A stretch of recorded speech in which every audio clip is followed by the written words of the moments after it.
Ivana Alawin nagbigay ng pahayag tungkol sa mga kandidato para ng halalan 2025. Mga bilihin sa Barangay Buot posibleng tumaas. Uldapan sa Barangay Apas Lahu nahuli ka.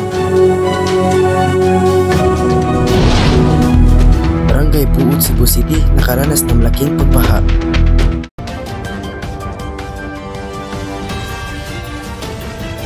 Ito ang pinakatotoo, pinakabagong balita, Balitang Hali.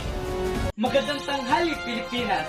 Narito muli ang inyong pinakabago at pinakamasahang balita ngayong tanghali. Ako po si Jason Tagoy, ang iyong tagapagbalita ngayong tanghali. At ito ang Balitang Hali. Ivana Alawin nagbigay ng pahayag tungkol sa mga kandidato para ngayong halalan 2025 na tila may pinapatamaan sa kanyang mga mensahe, lalong-lalo na sa mga nagsasabi na ang dahilan ng kanilang pagpasok ay para makatulong sa kapwa. Kahit wala kang posisyon, wala kang upuan, kaya mo makatulong. Hindi mo kailangan maging congressman or mayor or councilor para makatulong ka. We can all help out in our own small way. Iyan ang malinaw na pahayag ng aktres at vlogger sa kanyang TikTok account. Sinasabi rin niya na wala siyang balak pumasok sa politika. Sa kabila ng mga haka-haka, nilinaw ni Ivana na hindi bahagi ang kanyang mga plano ang pagtakbo o paglahok sa anumang posisyon sa gobyerno. Bakit naman ako tatakbo sa ngayon?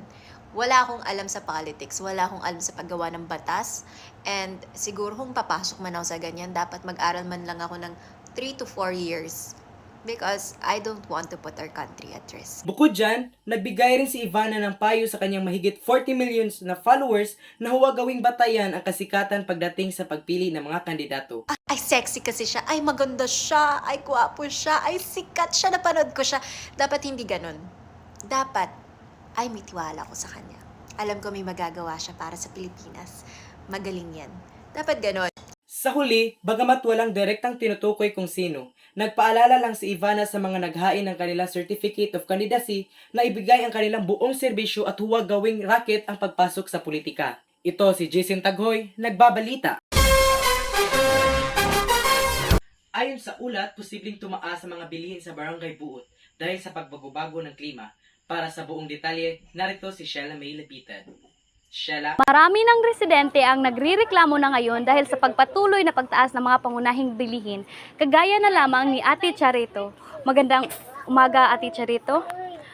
Magandang umaga po. Paano nyo tinitipid ang pera ngayong tumataas ng presyo ng mga bilihin? Pitigol ko pera day. Kaya di mo kahapit kapalit. Ano ang epekto ng pagtaas ng presyo ng karne sa inyong pagkain araw-araw? Taas yung presyo kaya di natakapalit sa presyo sa baboy ron.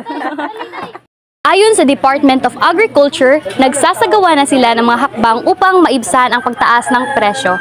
Pero habang wala pang klarong resulta, kailangan talagang mahigpit na sinturon ng mamimili.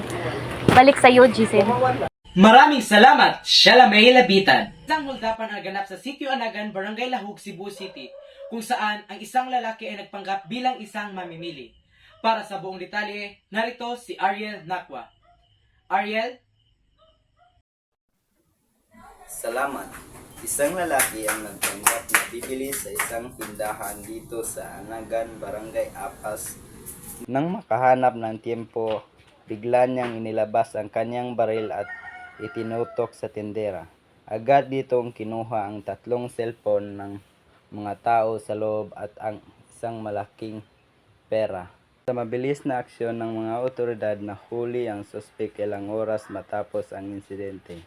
Nang kapkapan ng mga pulis, nakuha mula sa kanyang isang pakete ng ininalang shabu at baril na ginagamit sa krimen. Patuloy ang investigasyon upang mapalalim ang kaso laban sa suspek.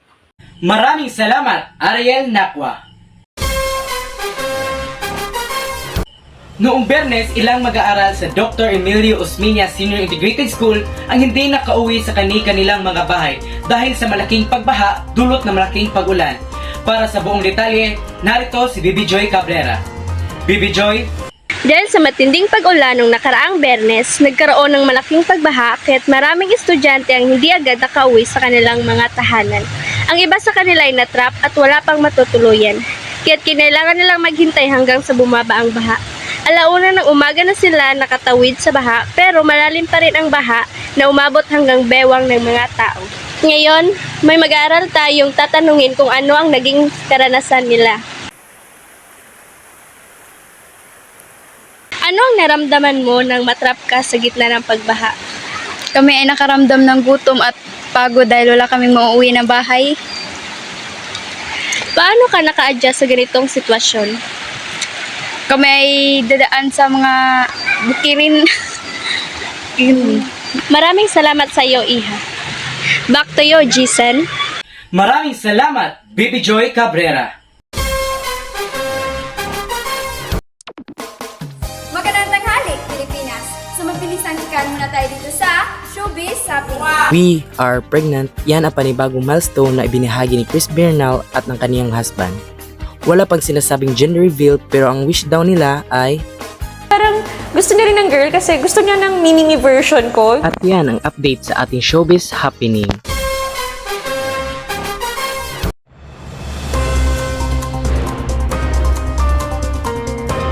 Magandang tanghali. Ngayon ay October 6, 2024. Magandang balita dahil wala po tayong inasahang bagyo na papasok sa ating bansa. Ngunit patuloy pa rin tayong makararanas ng pag-ulan dulot ng habagat. Kaya't maging maingat po tayo lalong-lalo na sa mga lugar na madalas bahain. Dr. Emilio Osmeña Senior Integrated School Athletes ay naganda na para sa nalalapit na District Meet 2024 kung saan magaganap sa Pardo Elementary School. At ngayon ay tatanungin natin ang kanilang nag-iisang captain ball. Magandang tanghali! Ano ang iyong nararamdaman na nalalapit na ang District Meet 2024? Siyempre, naghalo ang kaba at ang excitement. Ano rin ho ang iyong nararamdaman na isa ka sa napili para magrepresenta ng iyong paaralan?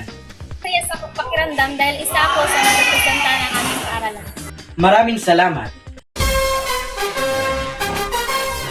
Magandang tanghali at maraming salamat Pilipinas. At yun lang ho ang mga balitang para sa inyo.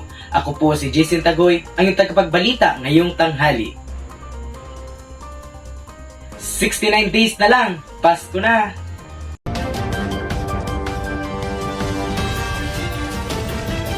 Ito ang pinakatotoo, pinakabagong balita. Balitang Hali.